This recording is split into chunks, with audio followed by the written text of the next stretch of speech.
Field Note 04, South Central Ridge, New Delhi. Locally, the 783-acre city forest is known as Sanjay 1. Officially, it is a protected green lung managed by the Delhi Development Authority. Unofficially, the Forestry Department logs show a disproportionate number of missing pets, disoriented hikers, and after-hours trespassing incidents that the local constabulary quietly refuses to investigate after midnight. The soil there is gold. It houses the graves of Sufi saints, crumbling medieval ruins, and the roots of banyan trees that have grown thick over centuries of forgotten history. It is the perfect incubator for the oldest predator in Indian folklore. Welcome to IndiCabre. We do not embellish here. We do not act. We simply record what is left behind. Tonight, we examine the anatomy of grief and the entity it births. If you mention the word Churail to a Western audience, or even to a modern Indian one, the reaction is often dismissive. Pop culture has reduced the entity to a cinematic cliché. A woman in a white sari, weeping by a roadside, asking for a lift, or it has become a campfire joke.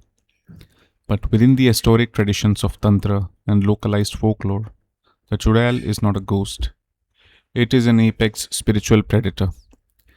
To understand the entity, you must understand its origin. A Churail is exclusively born out of a specific type of tragedy. A woman who dies in childbirth, during pregnancy, or during the period of ritual impurity. In life, she was anchored to the physical world by intense, unfulfilled biological and emotional tethers. When the physical body expires under those conditions of extreme suffering, the spiritual vessel does not simply pass on, it ferments. The grief curdles into absolute, indiscriminate malice. In Western demonology, entities often seek possession or corruption. The Churail seeks subjugation. It is a territorial hunter. The most famous anatomical marker of this entity is the inversion of its feet. Folklore states that a Churail's feet point backward. While modern storytellers use this as a simple visual scare, the occult symbolism is deeply disturbing. The inverted feet represent a spirit completely detached from the forward flow of time. It cannot move forward. It is perpetually walking backward into its own trauma, dragging whoever it catches into that same frozen, inescapable past. You do not banish a Churail with a simple prayer. You survive it by not making eye contact and by never answering its call. But theory is a luxury afforded to those sitting in brightly lit, secure rooms. Practice is what happens when the light fades. In November of last year, I found myself in South Delhi. I was doing independent archival research on undocumented pre-Mughal burial markers, small, forgotten stone cenotaphs that have been mostly swallowed by the city's unchecked expansion. If you know anything about Delhi's history, you know that the deepest layers aren't kept behind glass in the museums. They are buried under the dirt of the South Ridge. I needed to find the remnants of a collapsed 14th century boundary wall to cross-reference some architectural details with an old local folklore ledger I was studying.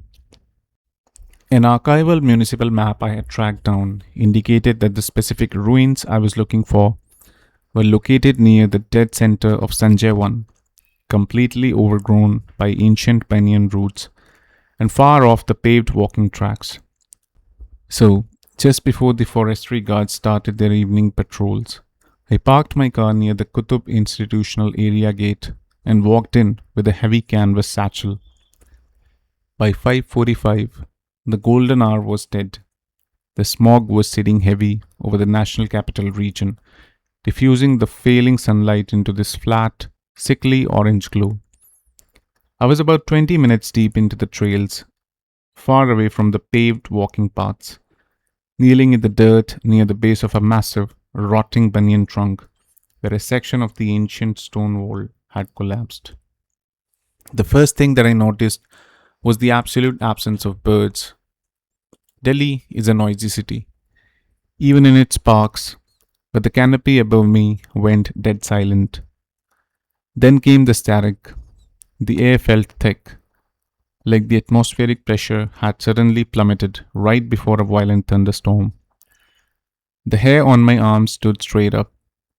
It wasn't a temporary charge, it was a heavy, suffocating weight pressing down on the clearing. I was crouched low, using a small hand towel to clear away the packed soil and dead leaves from what looked like a weathered, engraved stone fragment jutting out from under a heavy root. As I brushed the dirt free, a smell hit me. It wasn't the smell of damp soil or rotting wood. It was the sharp, metallic stench of old copper mixed with the stagnant, polluted water. I froze. I didn't look up, but my eyes flicked to the edge of my peripheral vision. About 20 feet away, standing in the brush where there had been absolutely nothing a moment ago, was a pair of bare feet. They were caked in grey ash and dried mud, but they were wrong. The heels were facing me, the toes were pointing away, back into the deep woods, but the draped, dark silhouette of the figure above them, the torso, was directly facing towards me. My breath caught in my throat. I stayed perfectly still, still kneeling in the dirt with my hands buried in the dry leaves.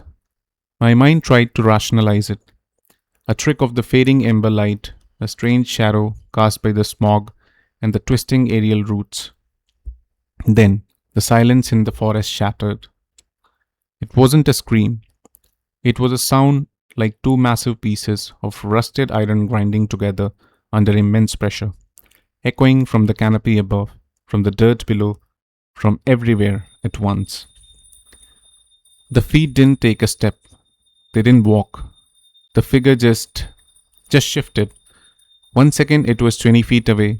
The next it was 10. There was no sound of leaves crunching, just that horrible, metallic grinding noise filling my ears. I didn't grab my canvas satchel or my tools. I pushed off the ground so hard that I tore the knees of my trousers, and I ran. But the forest had changed. The smog had thickened into a physical wall.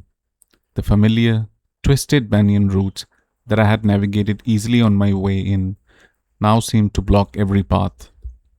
I scrambled over the massive root, sliding down into a shallow, dry ravine. That was when I realized the grinding sound wasn't behind me anymore. It was beside me. I stopped dead, my back pressed hard against the cold, crumbling stone of the ravine wall. The air in the ravine was freezing, and then a voice cut through the static. It wasn't a roar or a scream. It was a woman's voice. It sounded exhausted, hollowed out by pain, weeping softly. She was asking for help. She was asking where her child was.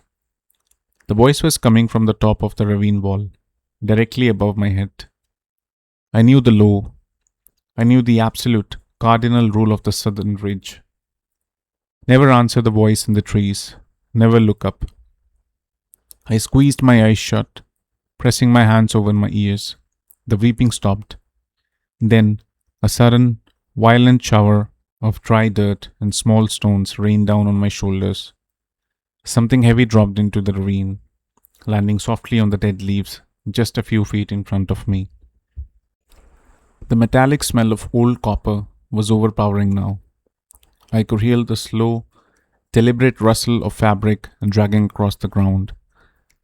"Look at me," the voice whispered. It wasn't weeping anymore. It was demanding. My chest was heaving. My eyes clamped shut so tightly that the colors burst behind my eyelids. The dragging sound stopped. I felt a sudden, shocking drop in temperature right in front of my face. Something was standing mere inches from me. I felt a dry, coarse touch against my cheek, like dead, splitting bug brushing against my skin. "Look at me." I didn't open my eyes. I lunged blindly forward, throwing all my weight into whatever was standing there. There was no physical impact, no resistance, just a sudden, terrifying plunge into freezing air and the sensation of passing through a cloud of rotting ash. I stumbled, fell hard onto my hands and knees, and scrambled frantically up the other side of the ravine, my eyes finally flying open as I crested the ridge. I ran until my lungs burned, blindly tearing through the thorny underbush. I didn't stop until I burst out onto the Aruna Asaf Ali Marg, just as the streetlights flickered on. The sudden, deafening roar of the Delhi traffic hit me like a physical wall. I threw myself against the hood of my car, gasping for air, my hands shaking so violently I dropped my keys twice before I could unlock the door. I drove the entire way back home in total silence, with the doors locked and the interior lights turned on.